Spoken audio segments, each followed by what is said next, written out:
This is my 4th time headlining in DC. I love this city. I love how, thank you. And I just see, my audience is so clear. It's just 50% Arab, 50% non-Arabs, 100% gay. And you know, I know, I could tell. I've cultivated a good cult. I like this. That's awesome, man. I'm happy to be here, like, performing again before this city collapse, and yeah, so all y'all stormtroopers. I was like, oh, okay.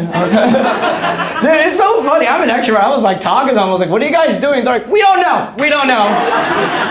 We don't know. Yeah, it's so funny. Like at one point, like last night we were at the bars area, and this drunk white dude, he's like coming out of the bar, and he points at this one soldier. He goes, hey, yo. Yeah, yo, where you from? And the guy's like, oh, I'm from South Philly. He goes, word, go home.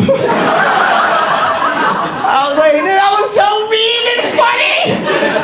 And I was like, white people could just do that. Like, they could just talk shit to soldiers. That's so crazy, you know?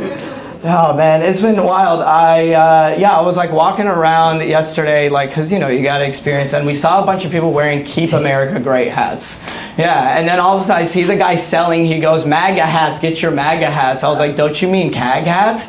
And he goes, what do you mean? I'm like, Keep America Great, you got the acronym all wrong. And he goes, what's an acronym?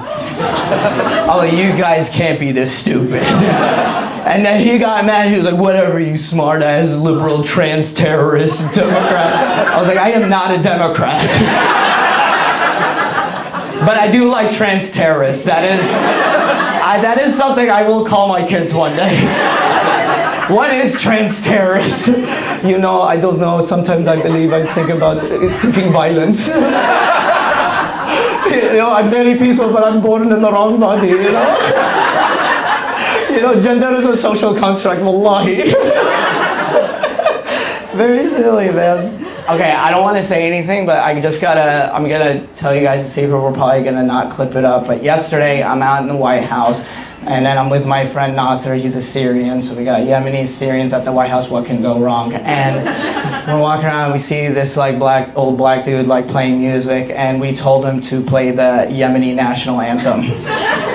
And we did, and then, you know, me and him, we like saluted Allah Akbar, you know, and I don't want to say anything, it might not be our fault, but today they demolished the White House, and I don't know if it's our fault. Maybe, you know, and they see pictures of us, especially with this, they're like, oh my god, Houthis attacked with comments. Oh shit. Oh man, yeah. And then we were like walking through, and we passed by the FBI building. We saw a picture of Kash Patel. Yeah.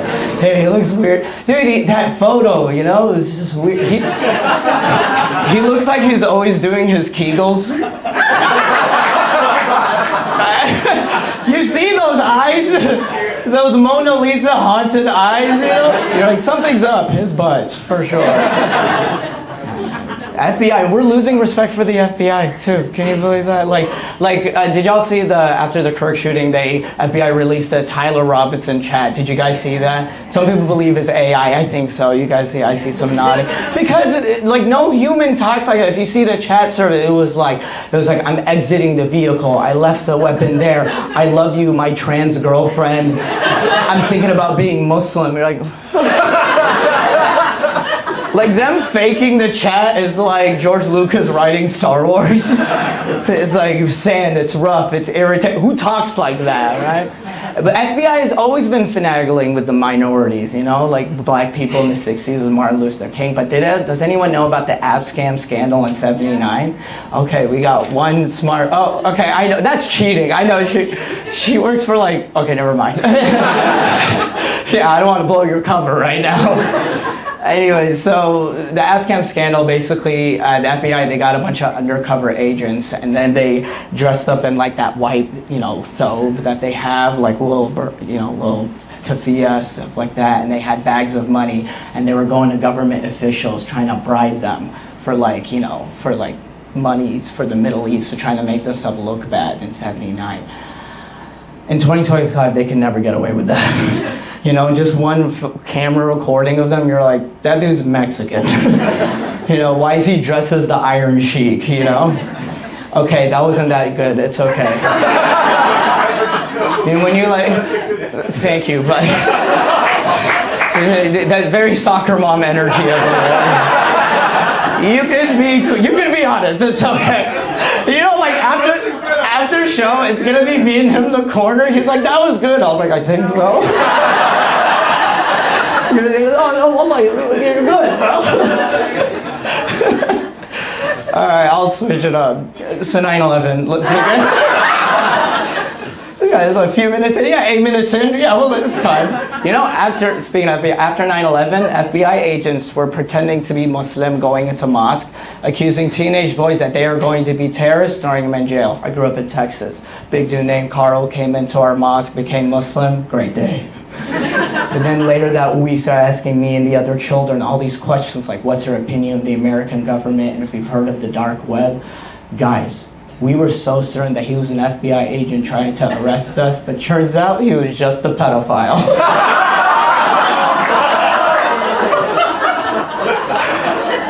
And me and my friends were like, oh my God, is he an FBI agent trying to arrest us? Oh, he's a pedophile? Oh. Thank God. We were worried. My dad and the imam, they're like, oh my God, is he an FBI agent? A pedophile? Alhamdulillah. Thank you, Allah. No one ever touched him, you guys. He had the wrong candy. He tried to offer us some almond joys. Right? Me and my friends were like, get these chocolates out of my damn face. We weren't allowed to talk to girls, so we were some sassy little boys. If you're trying to touch these kids, you better step your chocolate game up, sir. This is a mosque, not a Catholic church.